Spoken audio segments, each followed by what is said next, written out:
The massive crystalline ship of the Zor-Nak reconnaissance fleet hung silently above Earth's orbit, its advanced sensors probing the blue-green planet below. Commander Krelax, a seasoned veteran of a dozen interstellar campaigns, studied the holographic displays with a mixture of curiosity and contempt. Humanity had been marked as a potential expansion target for the Galactic Confederation, a species deemed technologically primitive and ripe for assimilation. Preliminary scans complete, reported Lieutenant Nara, her multifaceted eyes flickering across the sensor readouts. Technological level, pre-interstellar. Planetary defenses, minimal. Recommended classification, Class 3 developing civilization. Krelax's mandibles clicked with satisfaction. Another easy conquest, another world to be integrated into the Confederation's vast network. They had seen countless species like this, struggling with internal conflicts, limited space exploration, barely understanding the complexities of quantum mechanics.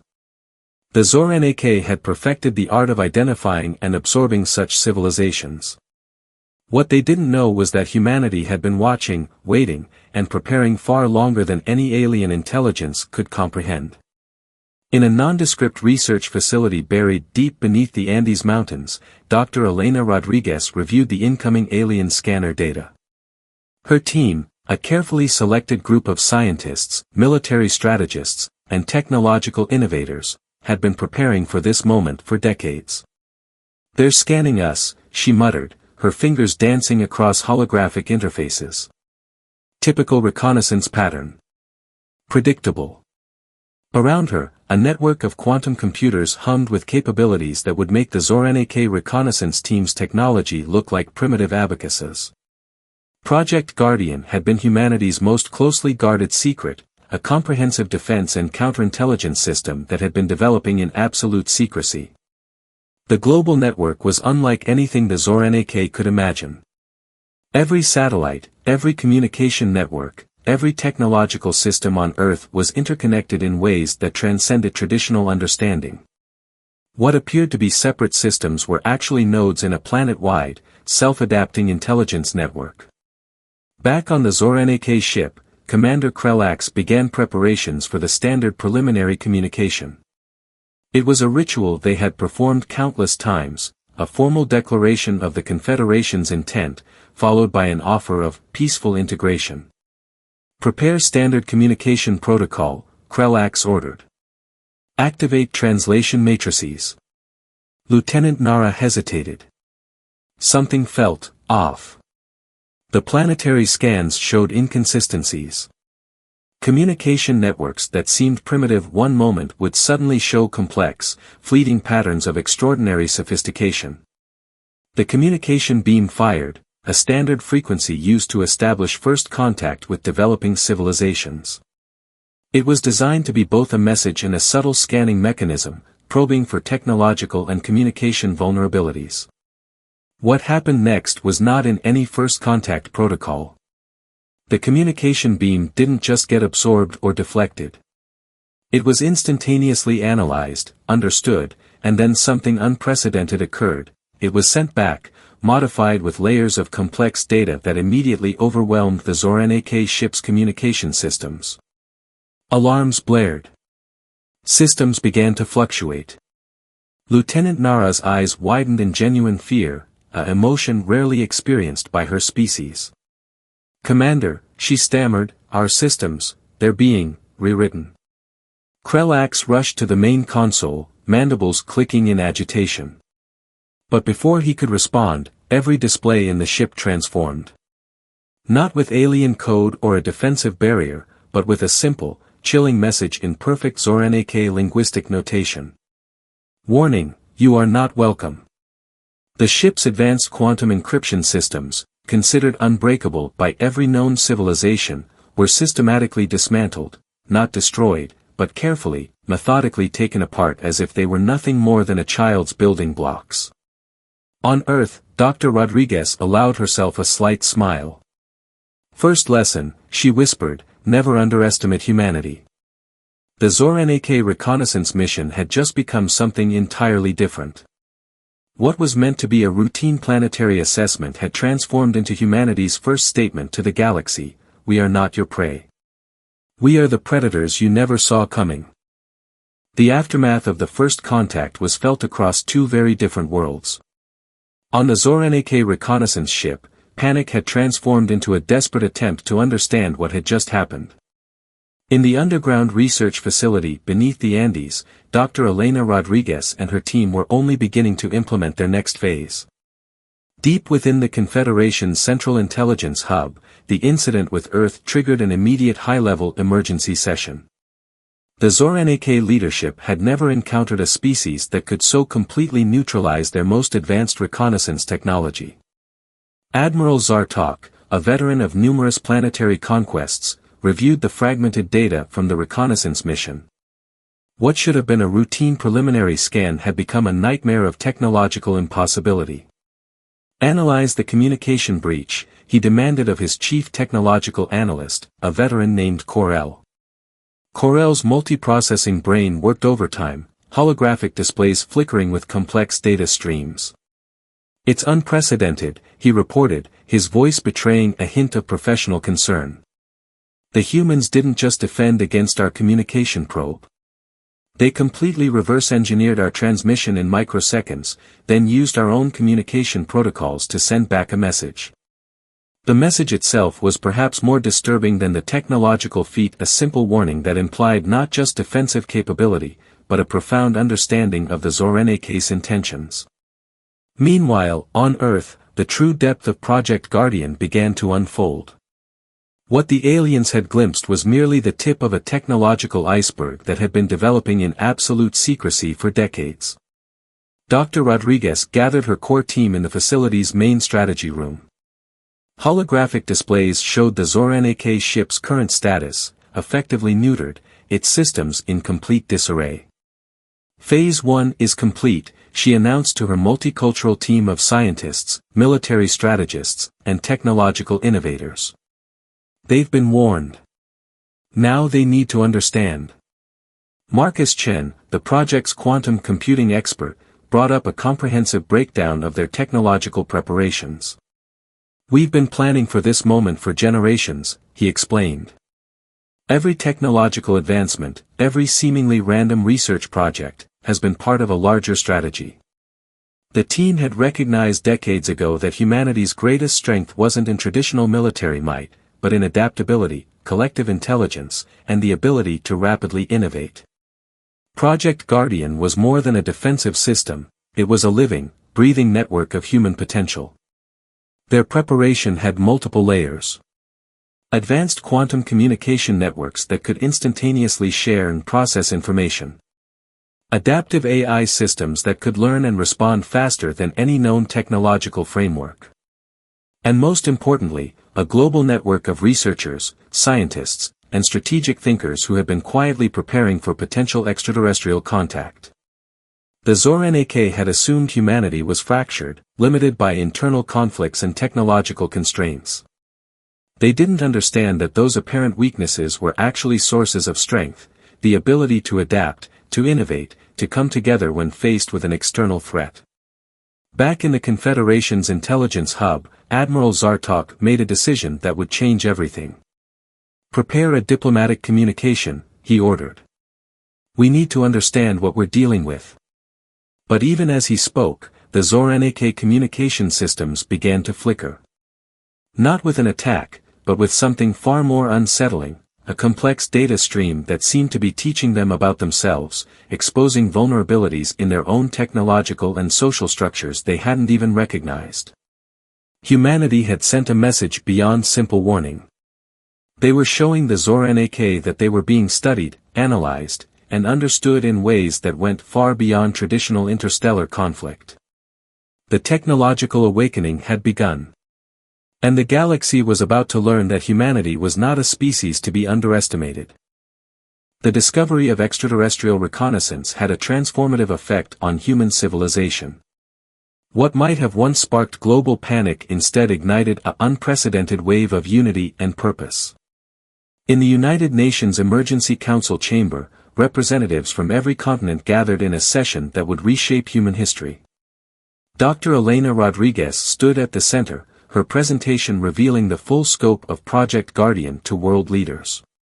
"This is not about fear," she began, her voice calm and resolute. "This is about preparation and collective human potential." The holographic display behind her showed a comprehensive breakdown of the alien reconnaissance attempt, every scan, every communication probe, and humanity's strategic response. World leaders who had once been divided by geopolitical tensions now sat in stunned silence. President Amara Okeke of the African Union was the first to speak. "How long have we been preparing for this?" she asked, her voice a mix of awe and slight accusation. "Officially?" Marcus Chen interjected. "Decades. Unofficially? Generations." The presentation revealed a network of global cooperation that had been quietly developing for years. Scientific research centers across the world, from the deserts of Algeria to the tech corridors of South Korea, from Brazilian rainforest research stations to Russian Arctic laboratories, had been contributing to a unified technological defense strategy. What the aliens hadn't understood was humanity's unique ability to collaborate. Where the Zoranike saw a fractured species, a network of competing nations, humans had been building something far more complex. Each seemingly independent research project was actually a node in a global, adaptive intelligence network. In the Andes facility, teams worked around the clock. Quantum computing experts from India worked seamlessly with artificial intelligence specialists from Japan. Cybersecurity experts from Estonia collaborated with advanced materials researchers from Brazil. The geographical and cultural boundaries that once divided humanity had become their greatest strength. Admiral Rebecca Martinez, head of the newly formed Extraterrestrial Defense Command, outlined the strategic implications. "We're not just preparing a defensive strategy," she explained. "We're developing a comprehensive response that goes beyond traditional military thinking." The plan was multifaceted. Advanced communication interception systems that could analyze and understand alien technologies in real time. Adaptive defense networks that could instantly reconfigure to counter unknown threats. And most crucially, a psychological warfare strategy that would make the Zoranike question everything they knew about humanity. Back in the Zoranike Confederation's intelligence hub, Admiral Zartok received increasingly bizarre communication attempts from Earth. Each transmission was a complex puzzle, a technological challenge that seemed designed to expose the limitations of Zoranike understanding. "They're not just defending," Corell reported, his analytical mind struggling to process the data. "They're teaching us about ourselves."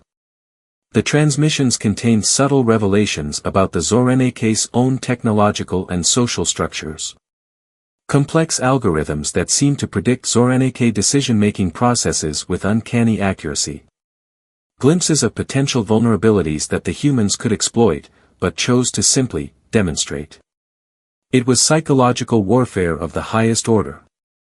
Humanity was showing the Zoranike that they were not just a potential conquest, but a species that could comprehend and potentially dismantle the alien civilization's entire technological and social framework. In research facilities, military installations, and communication centers around the world, a new kind of global unity emerged. The old divisions, national, cultural, technological, had dissolved in the face of a greater challenge. Dr. Rodriguez looked out over the UN Council chamber, seeing something historic unfolding. Humanity wasn't just preparing for a potential conflict. They were redefining what it meant to be a spacefaring civilization. "We are not waiting to be discovered," she said, her final words hanging in the air. "We are making ourselves known." The message to the Zoranike was clear: humanity was not a species to be underestimated. They were a force to be reckoned with, and the galaxy was about to learn exactly what that meant. The Zoranike Confederation was about to learn the true meaning of miscalculation. Admiral Zartok's flagship, the Quantum Spear, led a preliminary strike force of 50 advanced warships. After weeks of analyzing the initial Earth encounter, the Confederation had convinced itself that the previous technological anomaly was an isolated incident. Now, they would demonstrate their superior military might. What they didn't know was that humanity had been watching. Waiting. Preparing. Deep within the Global Defense Network's primary command center, Dr. Elena Rodriguez and her team monitored the incoming alien fleet. Holographic displays tracked each Zorn-AK vessel with pinpoint precision, revealing a level of technological understanding that would have been impossible just decades earlier. Incoming fleet, Marcus Chen announced, his fingers dancing across quantum interface screens. Conventional attack formation. Typical Zorn-AK expansion strategy. The alien ships moved with what they believed was absolute precision. Advanced quantum shields, cutting-edge weapon systems, stealth technologies that had conquered hundreds of civilizations. They approached Earth's orbital space with calculated confidence, expecting minimal resistance. Admiral Rebecca Martinez watched the approaching fleet with a calm that belied the magnitude of the moment. "Activate Project Mirage," she commanded. What happened next would become a legendary moment in human history. The Zorn-AK fleet suddenly encountered something impossible. Their sensors showed multiple Earth defense platforms, but each platform was simultaneously everywhere and nowhere. Quantum entanglement technologies created a defensive network that defied traditional understanding of space and perception. Targeting systems went haywire. One moment, a Zorn-AK ship would have a clear weapons lock on a defense platform. The next, the platform would seem to exist in multiple locations simultaneously, rendering traditional targeting completely useless. "Impossible," muttered Admiral Zartok, mandibles clicking in frustration. "Recalibrate targeting systems." But humanity was just getting started. The defense platforms weren't just defensive. They were adaptive, learning systems that processed alien technologies faster than the Zorn-AK could comprehend. Each weapon fired by the alien fleet was instantly analyzed, its potential trajectories predicted and neutralized before it could pose any threat. "They're not fighting back," Chen observed. "They're teaching." Indeed, each Zorn-AK weapon attempt was met not with destruction, but with a form of technological judo. The alien weapon's own energy was redirected, their attack vectors subtly manipulated to expose the limitations of Zorn-AK military strategy. Inside the quantum sphere, Admiral Zartok watched in growing horror as his supposedly invincible fleet was systematically demonstrated to be fundamentally flawed. It wasn't just defense. It was a complete deconstruction of Zorn-AK military doctrine. Dr. Rodriguez's voice suddenly cut through all alien communication channels, not as a threat, but as a clinical, almost academic demonstration. "You approach with the assumption of technological superiority," she transmitted in perfect Zorn-AK linguistic notation. "We are here to demonstrate why that assumption is incorrect." The transmission included comprehensive data packets that seemed to analyze the Zorn-AK fleet's technologies more thoroughly than the aliens themselves understood them. Vulnerabilities in their quantum shield modulations. Predictive patterns in their attack strategies. Fundamental limitations in their computational approaches.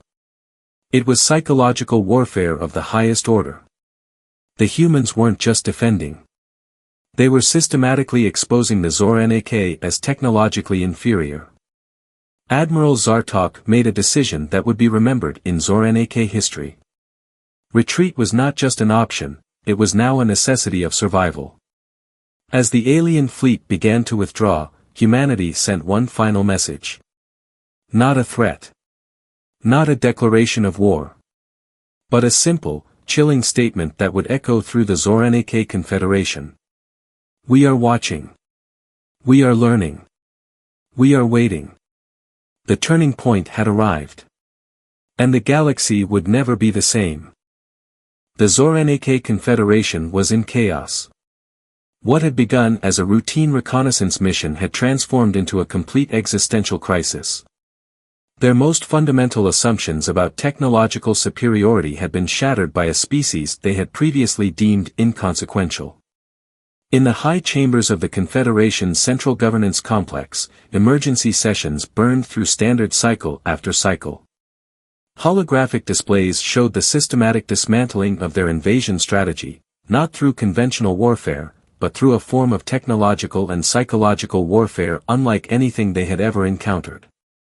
Admiral Korvax, head of the Confederation's Strategic Analysis Division, presented a chilling report. The humans are not just defending, he explained to the gathered leadership. They are actively deconstructing our entire technological and strategic framework. The transmission intercepts from Earth were unlike any previous first contact scenario. Each communication was a complex, multi-layered puzzle that seemed designed to expose the fundamental limitations of Zorn-AK understanding. It was as if humanity was teaching them about their own technological and social vulnerabilities. What the Zorn-AK leadership didn't realize was that humanity was about to take the offensive. Deep within the Global Defense Network's primary command center, Dr. Elena Rodriguez and her team were executing a plan that had been generations in the making. Project Prometheus was no longer just a defensive strategy, it was a calculated counteroffensive. Activate Deep Space Quantum Communication Network, she commanded. Across the solar system, a network of stealth satellites and quantum communication relays came to life. These weren't just communication devices, they were adaptive intelligence platforms that could infiltrate, analyze, and manipulate alien communication networks. The first target was the Zorn-AK communication infrastructure. Humanity didn't just intercept their transmissions, they began to systematically rewrite them. Strategic communications were subtly altered, creating confusion within the Confederation's command structures. Navigation data was manipulated, causing Zorn-AK scout ships to drift off course. Intelligence reports were infected with subtle contradictions that would slowly erode their strategic confidence. Marcus Chen, monitoring the operation, couldn't help but smile. "We're not just fighting," he said to his team. "We're dismantling their entire technological ecosystem." Meanwhile, in the outer reaches of the solar system, something extraordinary was happening. A fleet of autonomous spacecraft, so advanced they were practically living entities, began to move. These weren't traditional warships. They were adaptive, quantum-powered vessels that could reconfigure themselves in milliseconds, learn from every interaction, and predict enemy movements with uncanny accuracy. Admiral Rebecca Martinez watched the deployment. "They thought we were primitive," she muttered. "They're about to learn the true meaning of human innovation." The autonomous fleet didn't just move toward Zorn-AK territory. They moved like a living, breathing organism, probing, learning, adapting. Each vessel was connected through a quantum network that allowed instantaneous information sharing and strategic recalculation. On the Zorn-AK home worlds, panic began to spread. Their communication networks were becoming unreliable. Scout ships were reporting impossible navigational errors. Strategic databases showed contradictory information that seemed to change before their eyes. The psychological warfare was deliberate and precise. Humanity wasn't just attacking the Zorn-AK's technological infrastructure, they were systematically undermining their confidence, their sense of technological superiority. Dr. Rodriguez's final transmission to the Zorn-AK Confederation was both a warning and a demonstration. "You came to conquer. We are here to teach you the true meaning of evolution." The counteroffensive had begun. And the galaxy was about to witness a transformation that would redefine the very concept of technological warfare. Humanity was no longer just defending. They were advancing. The Zorn-AK Confederation had been fundamentally broken. What began as a routine reconnaissance mission had transformed into a complete systemic collapse. Their technological superiority, the cornerstone of their galactic dominance for centuries, had been systematically dismantled by a species they had once considered primitive.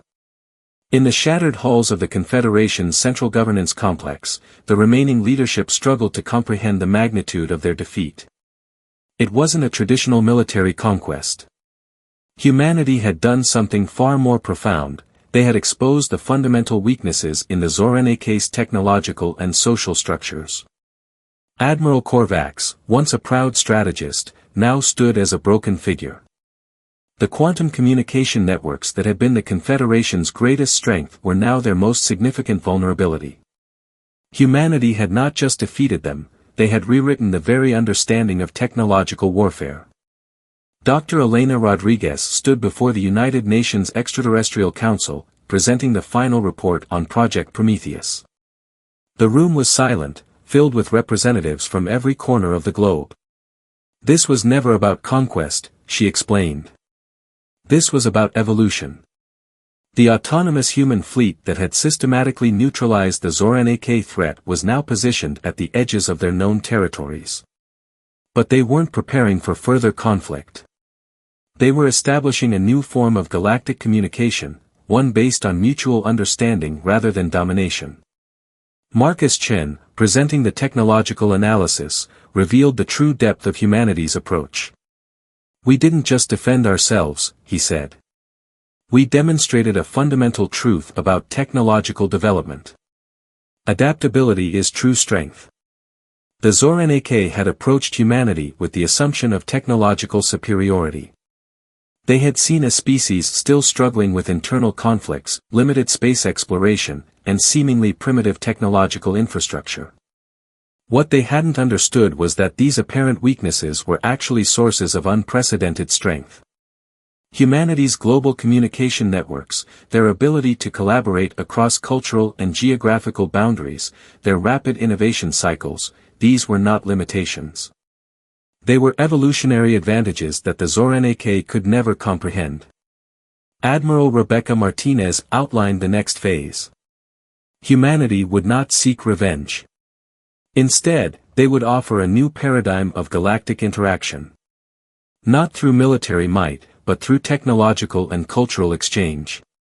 We are not conquerors, she stated. We are explorers. We are teachers.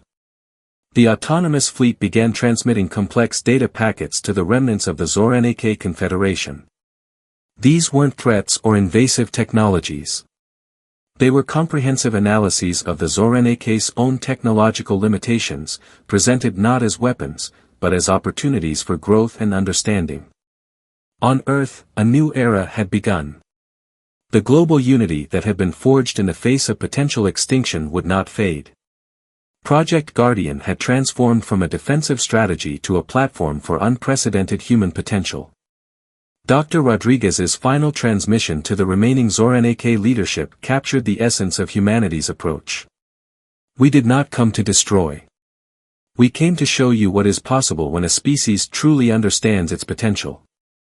The galaxy would never be the same. Humanity had not just survived an attempted conquest. They had redefined the very concept of technological and cultural evolution.